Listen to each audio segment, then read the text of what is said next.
Final segment with Max Keiser.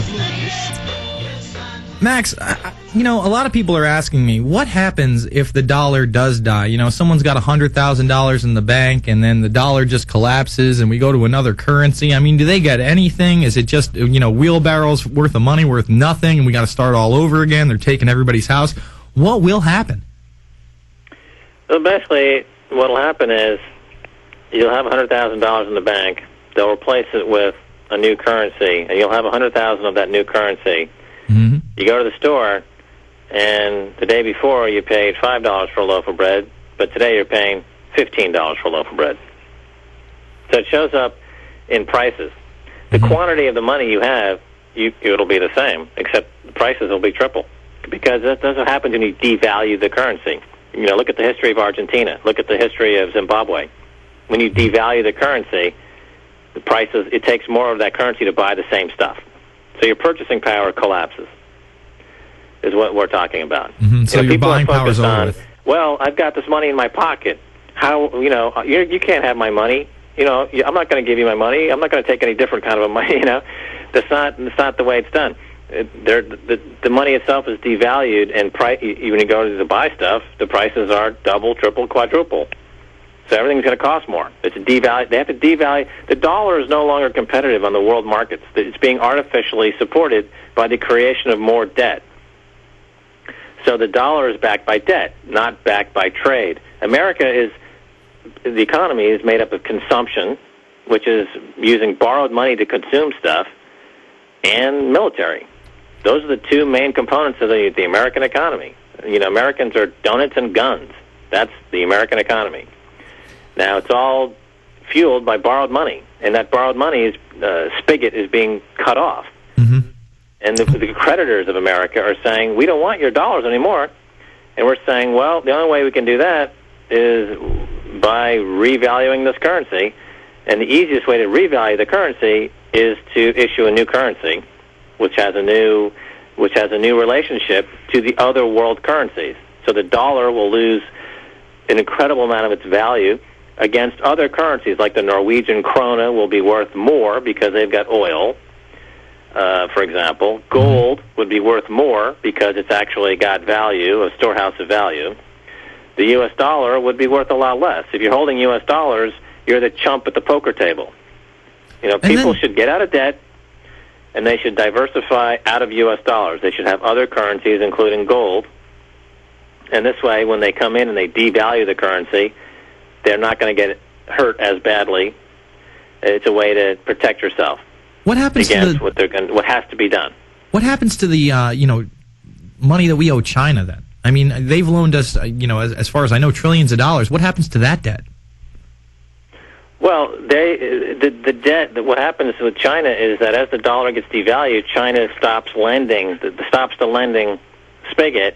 They take a hit, but they're able to recycle that money within their own economy, and they still have a functioning manufacturing capability, and they would go through a downturn, but they would still have the ability to weather the storm.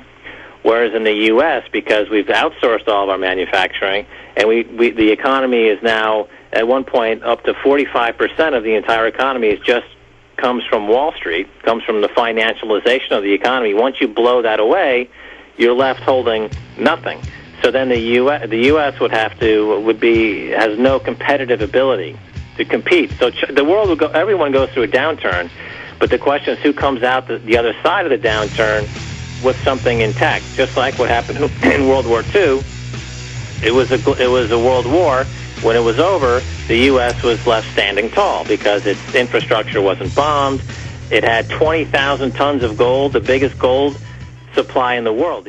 Hello, friends. This is Alex Jones. I've told you for a long time it's important to be self-sufficient, and today that's more important than ever. We need to be independent, and food and water is the key. You'll never have to stand in a bread line if you have your own bread. You'll never have to go to the Superdome and beg for FEMA to take care of your family in any emergency if you simply prepare. No one is going to take care of your family in the final equation but you. You know eFoodsDirect.com is still able to ship storable food that's safe from E. coli, salmonella, genetic alteration, or Chinese imports, and they do it at almost half the cost of last year's grocery prices. Call 1-800-409-5633 or on the web go to eFoodsDirect.com. Visit eFoodsDirect.com and look over the fine list of high-quality, freeze-dried, and dehydrated foods they have to offer. Watch the free videos, look at their online catalog, or give them a call at 1-800-409-5633. Again, 800-409-5633, or on the web at eFoodsDirect.com. Take action today. The first step is getting storable food. You're listening to GCN, the world leader in independent talk radio. All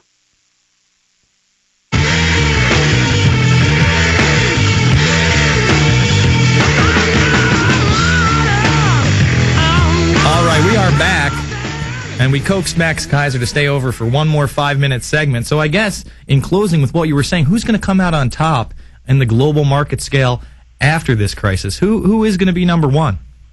PirateMyFilm.com. Well, we could certainly hope so. PirateMyFilm.com is the way to solve the world's problems. No, but seriously, that site, PirateMyFilm.com, it's something that we'll be checking back with you, hopefully, and periodically, and talking about how it's taking shape, because my hope is to get documentary filmmakers like yourself and others on the site. Well, I'd love to throw up my 2 movies. I'd love to throw up Loose Change and Fabled Enemies, and my next one I'm working on is Invisible Empire, which really just goes over this whole global government scenario and what these guys talk about, the organizations they use, and what their end game is. And I would love to throw it up there. I'd be honored to use that site. Yeah, Invisible Empire, we put it on the site, and people have a chance to buy a copy today for $2 or $5, and then you get the money to make the film. Then once the film is finished, you deliver the film. So you're pre-selling the copy to get the money to make the film now. Mm-hmm. And then attached to that gold copy, what I call the gold copy, are some other revenue incentives built in. So if, in fact, the film becomes a monster hit, like I'm sure it will, then the people who helped, microfinance your film to begin with could get some upside, and the whole thing happens outside of the copyright system the way it works now. So it offers some real competition. So if you're talking about PirateMyFilm.com or America's place in the world, you get back to the one inescapable point, which was outlined by David Ricardo, who is a contemporary of Adam Smith, which is comparative advantage, economically speaking, meaning that you've got to have something to sell. There's got to be something competitive. Americans have to have something competitive other than the fact that they can eat their weight in donuts and buy lots of guns. That's got to be something other than that. Americans need something else to do except eat and shoot. They need to be competitive on the world with some other things.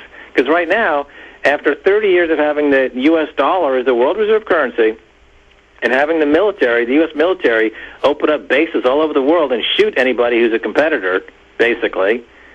That's why Al Jazeera English, for example, is not allowed in America, because Fox doesn't want the competition. ABC doesn't want the competition. NBC doesn't want the competition. That's the very un-American to say we're afraid to compete. I mean, America should be embracing competition. Well, absolutely. Al Jazeera English is a very fine global network. I've made films for them. It's an outstanding organization in Doha, which incidentally has a huge U.S. military base in Qatar, Doha and Qatar, where the network is based. But they can't get carriage in America because the copyright cartel, the Fox News, the Murdochs, the News Corp, they don't want to compete. Mm-hmm. That sucks. Well, plus the thing PSYOPs, about being an American is showing that you can compete and be great. But if you're not allowed to compete, then what's the point of even, what's the point? We all want to compete and show that we're the best, but we're not allowed to compete, because the government is saying, no, we want all the marbles. We want to play crony capitalism. You have to just stay in your silo, stuck to your feed bag, and eat. That's your only job in America, is to be like a duck on a foie gras farm. Just eat. That's it. The hell with that. I want to compete. I want to do something great. I don't want to just be stuck to a feed farm, a feed bag. That's why I don't even live in America. That's a great point. And, you say Al Jazeera in America, Max, and they automatically associate it with Al-Qaeda and terrorists. That's the kind of psyops that go on here. I've been on a... that's the Drudge Report. Max, thank you so much for getting up this early and joining us.